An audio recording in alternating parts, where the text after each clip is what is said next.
Hello guys, welcome back. Myself S K Agarwal. और आज अपन बात करेंगे ख़ास तौर से उन सभी स्टूडेंट्स के लिए जो स्टूडेंट्स हाल ही के अंदर जो CSIR नेट का एग्ज़ाम कंडक्ट किया गया है 6 जून को, उसमें अपीयर हुए थे। जैसे कि आप बोर्ड पे देख पा रहे हैं कि CSIR नेट की एग्ज़ाम है वो कंप्लीट हो चुकी है और सभी स्टूडेंट्स जिन्होंने भी एग्ज़ाम दी है उसी हिसाब से उन लोगों को एक आइडिया भी लग गया होगा कितने क्वेश्चंस उनके राइट हैं, कितने क्वेश्चंस रॉन्ग हो रहे हैं। आपने 1-2 आंसर की भी चेक कर ली होगी अगर किसी इंस्टीट्यूट ने, किसी कोचिंग ने आंसर की जारी की है तो, या फिर अभी जल्दी ही आंसर की है वो जारी भी कर दी जाएगी CSIR के द्वारा भी। तो सबसे बड़ी बात है कि जिन जिन की एग्ज़ाम कंडक्ट हुई है और जो CSIR नेट का एग्ज़ाम देकर कंप्लीट हो चुके हैं, अब अगली स्टेप उनके सामने क्या हुआ। क्योंकि सबसे बड़ा डाउट रहता है कि भाई जैसे CSIR के नेट की इतने दिन तो उसी में बिजी थी, एग्ज़ाम की प्रिपरेशन कर रहे थे, अब एग्ज़ाम भी आपकी कंप्लीट हो चुकी है, अब अपन क्या करें। ठीक है, तो अगले स्टेप आपके ऊपर डिपेंड करता है कि आपका अब तक का रेस्पॉन्स क्या था, उसी को अगली स्टेप में कन्वर्ट करना है। देखो, सबसे पहले तो अपन देखते हैं जो भी कोई भी स्टूडेंट्स जो टेलीग्राम चैनल ज्वाइन करना चाहता है वो ज्वाइन कर ले। सभी अपडेट्स के लिए कोई भी PDF है या कोई भी अपडेट्स है, कोई नोटिफिकेशन है, वैकेंसीज है, Telegram concept of brain life science के नाम से, और ऐप डाउनलोड कर लें कॉन्सेप्ट ऑफ ब्रेन क्लासेस के नाम से। तो डाउनलोड कर लें आप लोग ऐप, तो आपकी PDF नोट्स वगैरह भी अवेलेबल है इसमें। अब अपन देखते हैं सबसे पहले एग्ज़ाम कंप्लीट। खास तौर से CSIR की जो एग्ज़ाम है वो क्या हो चुकी है, पूर्ण हो चुकी है। सभी एग्ज़ाम में बैठे भी थे, लाइफ साइंस, ठीक है।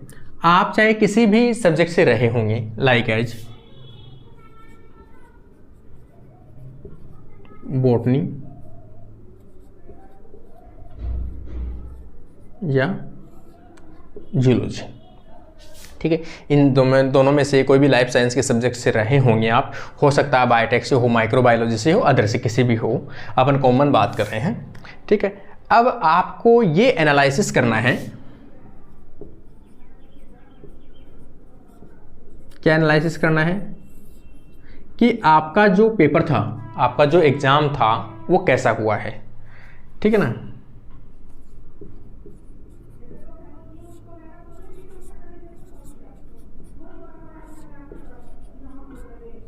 अब आपका एग्ज़ाम कैसा हुआ था, आपने कितने क्वेश्चन अटेम्प्ट किए हैं, क्या आपके अटेम्प्टिंग के बाद,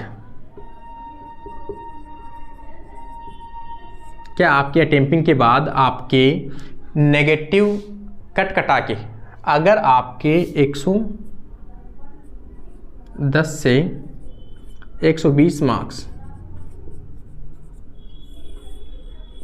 बन रहे हैं, कितने, 110 से 120 से, या फिर भी इससे भी कम अगर अपन देखें तो जिस स्टूडेंट के, अगर अपन देखें 95 से 110 मार्क्स के बीच बने या बन रहे हैं, तो वो क्या है, किस जोन में है, सेफ। आप सेफ जोन में हो। अगर इस स्टेज में आप हो कि आपके इतने क्वेश्चंस कट पिट के हो सकते हैं या फिर 95 से 110 के आसपास हो सकते हैं, तो अगली स्टेप आप सेफ हो। इसका मतलब इस लाइफ को आप यहाँ पर ही स्टॉप कर दो एक बार, ठीक है। आंसर की आएगी तो देख लेना अच्छे से, और या फिर किसी भी जो कोचिंग इंस्टीट्यूट है वहाँ के आंसर की से आप मैच कर लो। अब आपकी अगली स्टेप है कि अब क्या करें। अगर आप सेफ हो तो नेक्स्ट कदम ज़्यादा डिले नहीं करना है, नो गैप, ठीक है। गैप नहीं आना चाहिए भैया आपकी स्टडी के बीच में, नो गैप इन स्टडी। जिस क्रेज के साथ, जिस डेडिकेशन के साथ आपने अभी प्रिपरेशन की है और CSIR नेट की प्रिपरेशन की है, उसी को जारी रखते हुए अगला कदम आपको रखना है असिस्टेंट प्रोफेसर, ठीक है। क्योंकि अभी हाल ही के अंदर अदर सभी स्टेट्स में, कहीं ना कहीं हरियाणा में भी निकलने वाली है, राजस्थान में अभी वैकेंसी आने वाली है, RPSC के द्वारा असिस्टेंट प्रोफेसर की वैकेंसी जारी होने वाली है इसी जून महीने के अंदर। और कितने पद हैं? 1952 पद हैं। उसमें से अगर आप बॉटनी के हैं या जूलॉजी के हैं तो लगभग जो पद हैं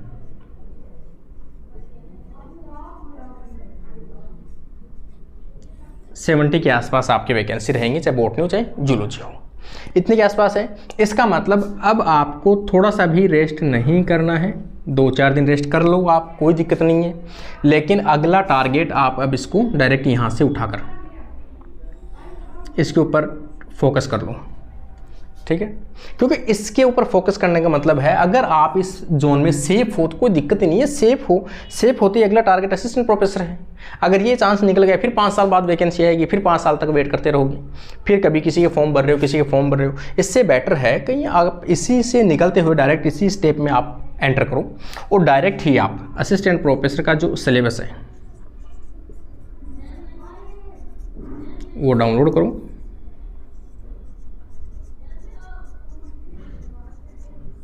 ठीक है, डाउनलोड करो और उसमें देखो आप पेपर पैटर्न क्या है, सिलेबस क्या है। मैंने ये सिलेबस जो है वो पूरा सिस्टम से अपना जो ऐप है उसके ऊपर डाल रखा है, कॉन्सेप्ट ऑफ ब्रेन क्लासेस के नाम से, उसके ऊपर भी मैंने ये पूरा जो है वो डाला हुआ है। तो यहाँ से भी आप इसको डाउनलोड कर सकते हो और वहाँ से PDF के फॉर्म में भी देख सकते हो। वहाँ में पेपर पैटर्न भी दे रखा है, मैंने सब कुछ उसमें दिया हुआ है। तो अब ये कंडीशन है, तो सबसे बड़ा सेफ जोन यही है कि आप लोग इसी को सिलेबस को उठाओ और इसमें एंटर कर दो और अच्छे से स्टडी करो, जी भर के स्टडी करो, खूब अच्छे से दोनों पेपरों को प्रिपेयर करो। 3rd पेपर जीके का साथ साथ प्रिपेयर करो। कहीं से भी आपको कोचिंग लेनी है, सेल्फ स्टडी करनी है, कहीं से भी जो भी करनी है आपको वो पूरी आपको हेल्प मिलेगी, ठीक है। मोस्ट इंपॉर्टेंट टॉपिक मैं ऐप के ऊपर आपको PDF नोट्स जो है वो उसमें डाल रहा हूँ ताकि वहाँ से आप नोट्स बना सको। तो ये मैं उसके ऊपर भी डाल रहा हूँ, अभी एलगी के डालने हैं, टेक्निक्स के डाल दिए हैं, और भी चीज़ें इंपॉर्टेंट साथ साथ में डाल रहा हूँ, ठीक है। तो अब करना क्या है अपने को, अगर आप इस जोन में हो तो स्टार्ट,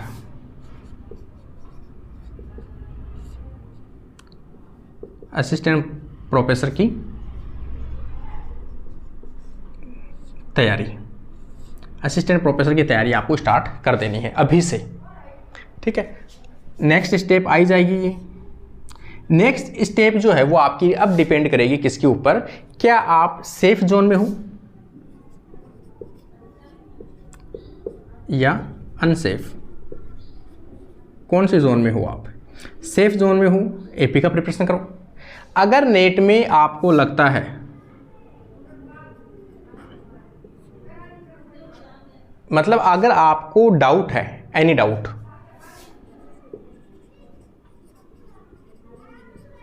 अगर आपको कोई भी डाउट है, आप इस क्राइटेरिया में नहीं आ रहे हो, आपके क्वेश्चन जो है, आपके मार्क्स जो हैं वो अगर आपको लगता है भाई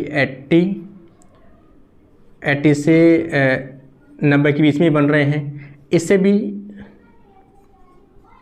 लो बन रहे हैं, इससे भी कम बन रहे हैं, दैट मीन्स आप नॉट सेफ में हो, ठीक है। अब आपको अगली स्टेप क्या करनी है, आपको अगली स्टेप वापस करनी है री प्रिपेयर फॉर CSIR नेट। अगर आपको इस जोन से सेफ में नहीं हो तो आप अभी से लग जाओ, दिसंबर की एग्ज़ाम होने वाली है CSIR नेट की, आराम से आपकी प्रिपरेशन हो जाएगी। 6 महीने आपके पास में है, 6 महीने में या तो आप सेल्फ स्टडी करो या फिर आप कोचिंग लो, जो आपको बेस्ट लगे वो आप कर सकते हो, लेकिन टाइम वेस्ट नहीं करना है। आप खुद सेल्फ कैलकुलेट कर लो, किसी को डाउट नहीं है। सबसे ज़्यादा आपको खुद को पता है आप कितने पानी में हो, आपने कितना क्या किया है, आपके कितने क्वेश्चंस बैठ रहे हैं, कितने आपने मन से ऐसे क्वेश्चंस थे जिसमें आपने तुक्के मारे हैं कि ये हो सकता है, ऐसा पढ़ा हुआ था, ऐसा कर सकते हैं, और या फिर एक ऑप्शन होता है कि एग्जैक्ट आप ये कहो कि श्योर 100% यही है। तो इसलिए उसी एनालिसिस से आप अपना खुद का फ्यूचर है वो डिसाइड कर सकते हो कि आप किस जोन में हो, ठीक है। किसकी तैयारी करें, दोनों तैयारी बता दी मैंने आपको। सेफ हो AP की आ जाओ फील्ड में, नॉन सेफ हो तो इधर आ जाओ। अगर आप इसके अलावा अगर आपके पास B.Ed है, अगर आपके पास एमएससी के साथ बीएड है और आपको लगता है कि सीएसआईआर नेट में टाइम लग रहा है, सीएसआईआर नेट नहीं क्वालिफाई होगा अपने से, कई स्टूडेंट्स को ये टाइम से पहले समझ जाना चाहिए कि हम कितनी स्टडी कर सकते हैं, कितना टाइमिंग अपने पास में है। अगर 4 साल अपन सीएसआईआर के पीछे पड़े रहेंगे तो भी बेवकूफ़ी है। इसलिए अगर आपको ऐसा कोई जोन लगता है तो अपना सेफ जोन साथ लेके जरूर चलना है। तो आपको कहीं ना कहीं फर्स्ट ग्रेड या स्कूल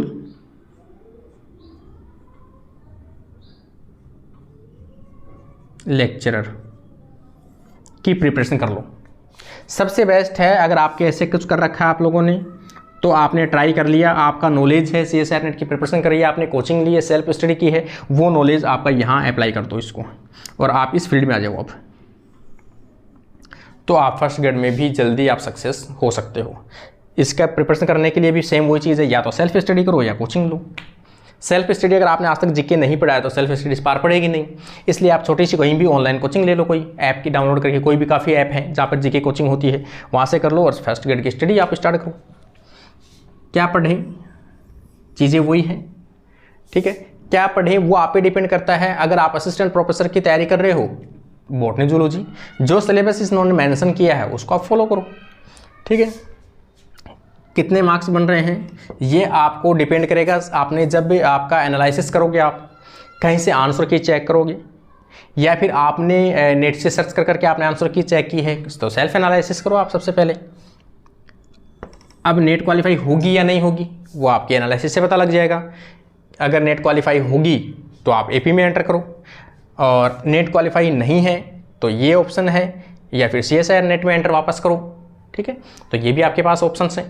तो इस प्रकार से, लेकिन कहने का मतलब यही है कि आपको अभी जो है वो निठल्ला नहीं बैठना है, ठाले नहीं बैठने हैं, लेजी नहीं होना है, कॉन्फिडेंस लूज नहीं करना है। आपको हमेशा पॉजिटिव कॉन्फिडेंस रखना है कि अगर इस बार नहीं हुआ, अगर आपने उसी डेडिकेशन के साथ वापस से 6 महीने का रिस्क लिया, 6 महीने अच्छे जमकर आपने तैयारी की है, 100% आपका सीएसआईआर नेट कोई नहीं रोक सकता। लेकिन आप आज लेजी हो गए हैं, आज आपको लगता है कि नहीं होगा, नेगेटिव विचार्स आ रहे हैं, तो उसको कैसे भी पॉजिटिव में कन्वर्ट करो और पॉजिटिव थिंक के साथ आगे बढ़ो। मैंने ऑप्शंस बताए हैं, आप इधर नहीं आ सकते तो इधर से जाओ, कहीं ना कहीं आपके पास ज़रूर ऑप्शन होंगे। इसलिए मैंने ये वीडियो बनाया है आप लोगों के लिए कि कहीं ना कहीं आप लोगों को एक नेगेटिव विचार ना आ जाए इस गैप के बीच में कि एग्ज़ाम हो गई है, अब कुछ समझ में नहीं आ रहा क्या करें, आराम से बैठे हो या फिर सैड होके बैठे हो, कहीं घूमने गए हो, ये कर रहे हो वो कर रहे हो। सब कुछ आपको लाइफ में मिलेगा। अगर आपने आज स्ट्रगल किया है देन आपको सब कुछ वो मिलेगा जो आप चाहते हो।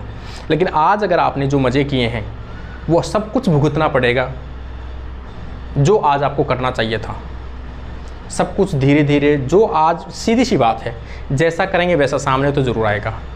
वक्त है, आज वक्त के आप मज़े ले रहे हो, कल वक्त आपका मज़ा लेगा। वक्त किसी को नहीं छोड़ता है, इसलिए आप टाइम रहते सब कुछ आप मैनेजमेंट करके चलो। लाइफ में करना क्या है, क्या कर चुके हैं, क्या कर रहे हैं, प्रेजेंट में ज़्यादा बिलीव रखो कि अभी जो करना है बस वहीं करना है, वहीं सब कुछ अपने लिए है, ठीक है। इसी के साथ आज का अपना वीडियो कंप्लीट होता है। सभी से उम्मीद करता हूँ सभी पॉजिटिव थिंक के साथ आप लोग ज़रूर तैयारी करें और सभी स्टूडेंट्स ऐप ज़रूर डाउनलोड करके रखें। आप लोगों के लिए जितने भी नोट्स अवेलेबल होंगे वो कोशिश कराऊँगा। Thank you friends.